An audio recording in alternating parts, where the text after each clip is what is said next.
part of your book series. So thank you so much, Books and Bush Tea, for having me today. All right, so I am excited because I get to read one of the most exciting books. I definitely feel a lot of people this book is buzzing. So if you haven't gotten Callaloo, definitely make sure you pick it up, okay? All right, so it's Callaloo, a Jazz Folktale. It is by Marjuan Canady, and we're gonna dive in and read it together. Are you ready? Let's go. All right, let's kick things off here. Here we go. On a hot New York City summer, Winston ate a bowl of his favorite dish, Callaloo. Winston's eyes always were bigger than his tummy. I can relate to that. But there was something magical about his auntie's Callaloo. It was a family recipe passed down from Winston's grandmother to his auntie.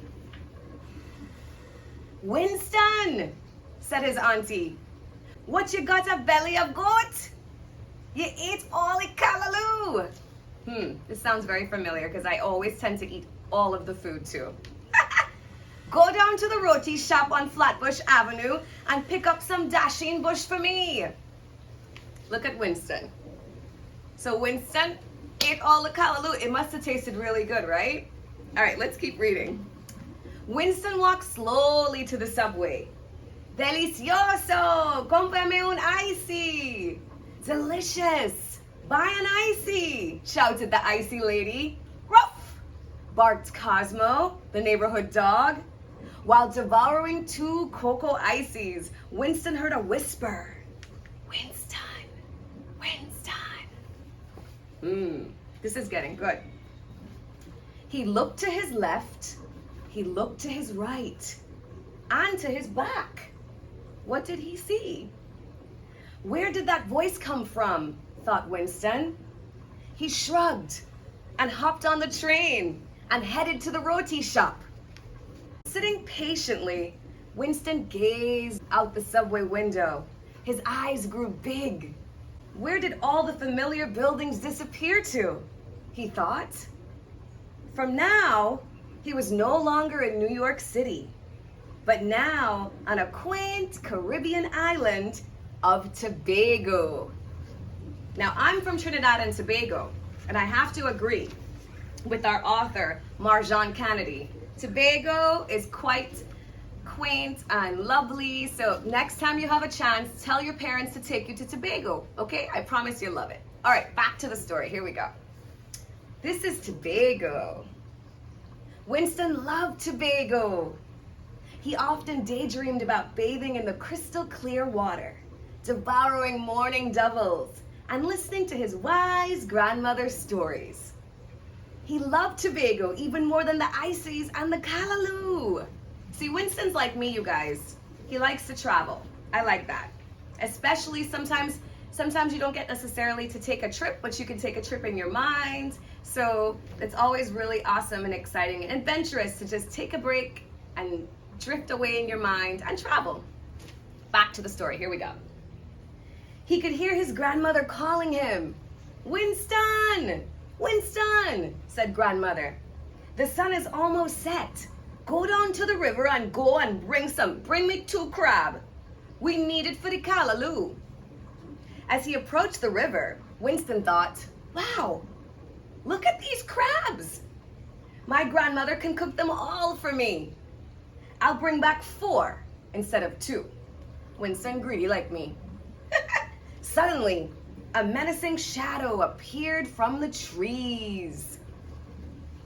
"Little boy, why are you stealing from my forest?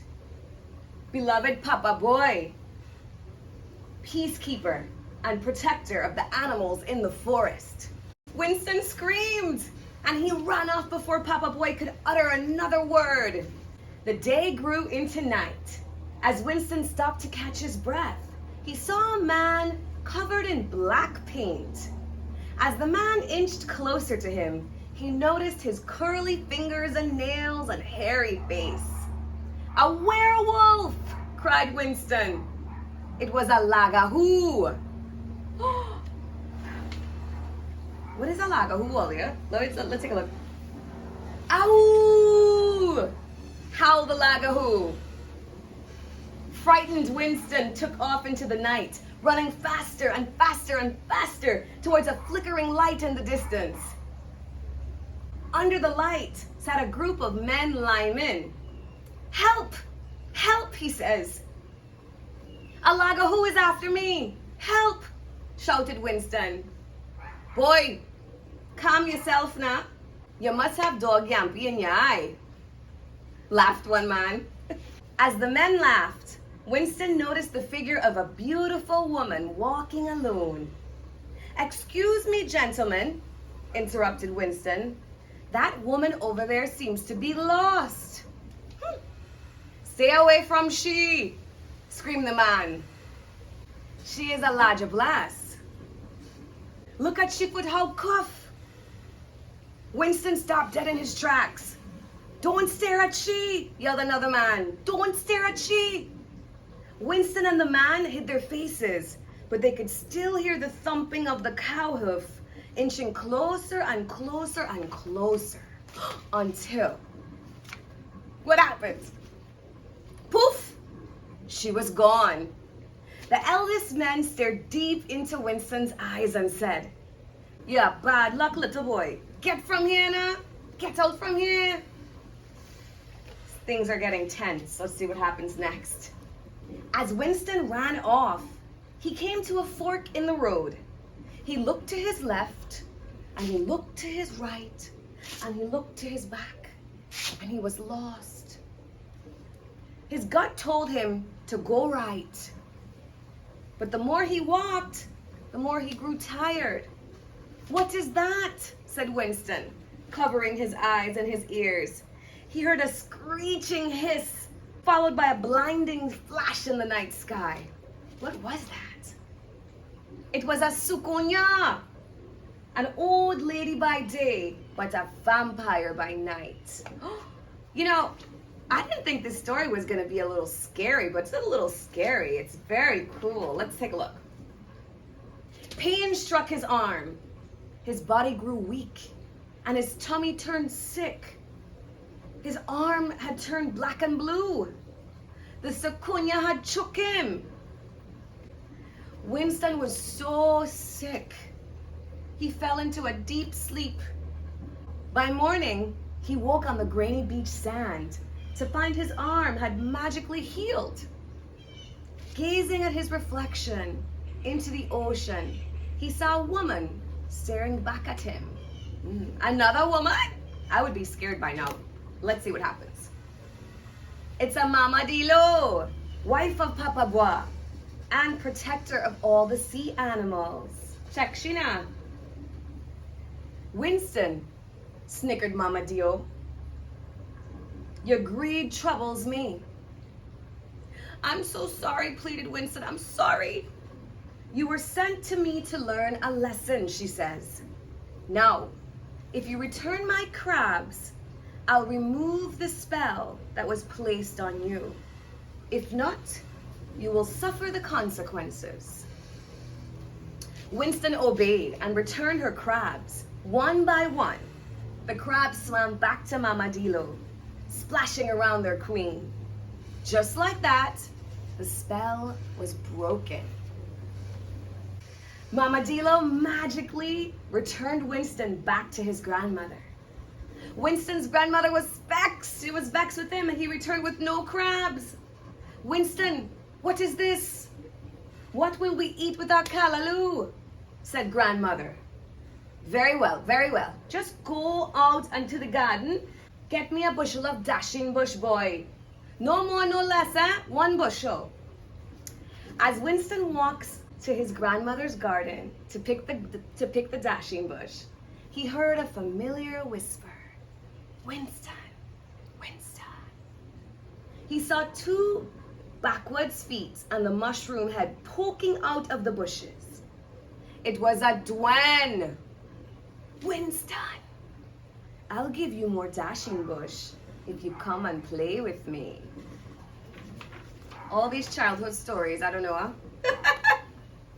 I feel like Winston should be Vanessa because I've heard all of these. All right, back to the story. It's almost done.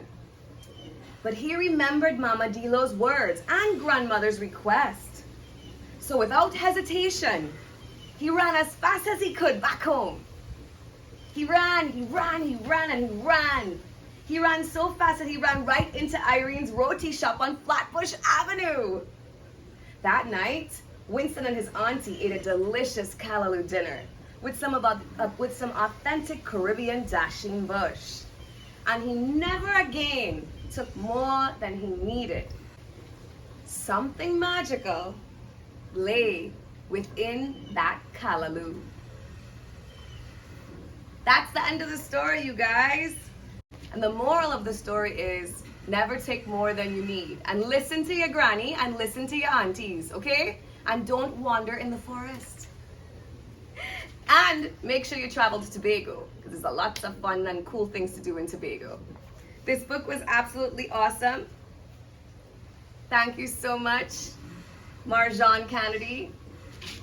I really appreciated Callaloo, and I really appreciated Books and Bush Tea for giving me a chance to read it to you guys. This has been really exciting. My name is Vanessa James. Keep the books coming. If there's one thing I can leave for you, if you're looking at this and you enjoyed this story, keep reading. Keep always being adventurous, and keep always your curiosity. It'll take you very far in life and in this world. Take care. Talk to you guys soon.